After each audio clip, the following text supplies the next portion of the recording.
Greetings to everyone. My name is Tabachagenda Emmanuel from Thrive Nation Health Network, where we give you sensitization, we increase awareness through health education about different health problems or diseases, so that even somebody there, both in rural and urban area, can be or can be aware of different disease or health problems. This is because in the Thrive Nation Health Network, we always say health promotion and disease prevention is cheaper than cure. Today, I have come up with a disease, what we are going to discuss about, and it is called brucellosis. First of all, brucellosis is an enzootic disease. This means that it is majorly found in animals. It affects humans, but they acquire the disease, from the animals which are affected by the disease. This infection or this disease can be found in animals like cows, goats, dogs, and pigs. They can harbor the bacteria, which is called brucella, that can spread the infection. How can we get or acquire this infection? This infection, first of all, we can acquire it through taking milk which is contaminated by the species or by this bacteria from an infected animal. Also through eating meat from an infected animal, meat of the infected animal. Also, this infection we can get through coming in contact with the droppings or excreta from these animals which are infected by the disease. For example, urine, feces, or any other fluid from the infected animal. Therefore, we can acquire the disease, especially when the fluid comes into contact with the skin, which probably the skin may have a break or an ulcer or a wound on the skin. You can acquire the disease. Also, through the inspiration of the aerosols from the animal, it can get into the respiratory system, and you can acquire this disease. There may be splashes of maybe like fluids like urine onto your eyes, on the conjunctiva. It comes into the conjunctiva, and then we can get this infection. So that's one of the ways or mode of transmission of this disease from the animal which is infected to the human beings. What are some of the risk factors? Majorly, people, we called it actually earlier that it is an occupational disease. People who are working with the infected livestock, people who are working in abattoirs, people who are dealing with these dairy products of the infected animals, they are all at risk of acquiring this disease. So we should take care.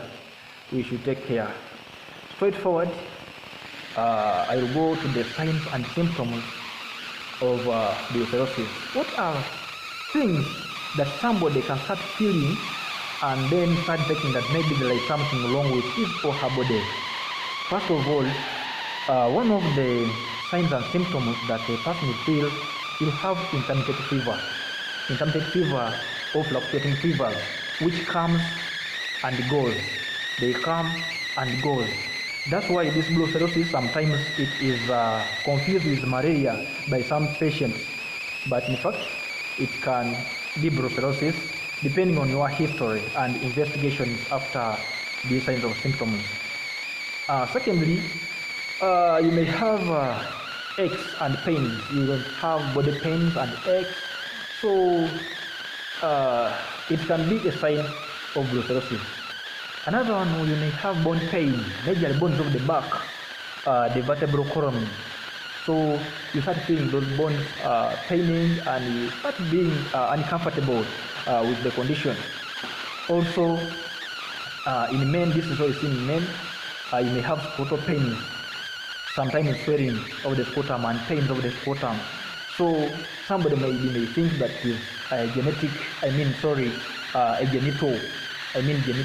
disease that's affecting the scrotum, but in fact it could be brucellosis. And somebody may come with rigors and lethargy, generalized body weakness. You don't have energy at all. So they are all signs of brucellosis. Then when we go to some of the non-specific signs of brucellosis, we may have like lymph node swelling all over the body. It can be axilla, it can be, so you may start feeling like swelling of the lymph nodes into your body. Therefore, we suspect also brucellosis after their history and the other signs. Also, there can be enlargement of the spleen, or swelling of the spleen. On physical examination, this can be majorly be detected by the clinician in the hospital, but it is also a sign, though it is not specific for brucella. After seeing all these signs, I urge everyone to seek for medical attention, because these signs will help us detect the infection and do further investigations in the hospital.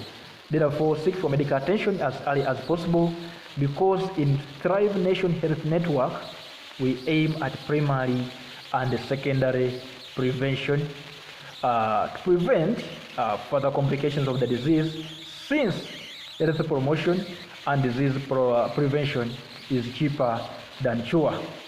Lastly, I would like to go to the way preventive measures. How can we prevent this infection, brucellosis? How can we prevent brucellosis?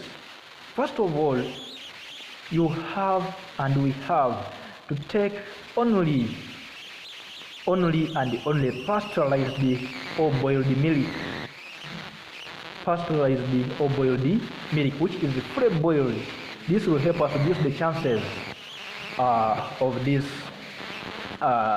disease, because we know these infected animals do secrete this species or this bacteria into the milk over periods of time. So also we have to seek for veterinary attention, at least regularly, at different regular intervals. You have to call for medical veterinary attention, for veterinary doctor to check on your animals to see whether there is any changes. Also vaccination of these animals, just like you as a human being. Only that animals don't talk, of course. They won't say I'm sick. They don't talk. They don't talk. But you, the one supposed to plan for them that maybe after this interval, I will be visiting or calling for veterinary checkup of this animal. Then also there must be careful handling of the products of these animals. For example, and the excreta like urine, feces, and the other things. For example, fluids during the delivery or birth of the animal. So this can be prevented by use of personal protective equipment, so like gumboots. You can put on the gumboots. You can use gloves, long gloves, and also you can cover your body fully so that you can prevent the splashes. Together with the masking, you can prevent the splashes from this excreta from these animals which may be infected. Just know the incubation period of this disease is about 2 to 4 weeks, though averagely it can be 1 to 80 weeks for somebody to start feeling those signs and symptoms. So we should take care.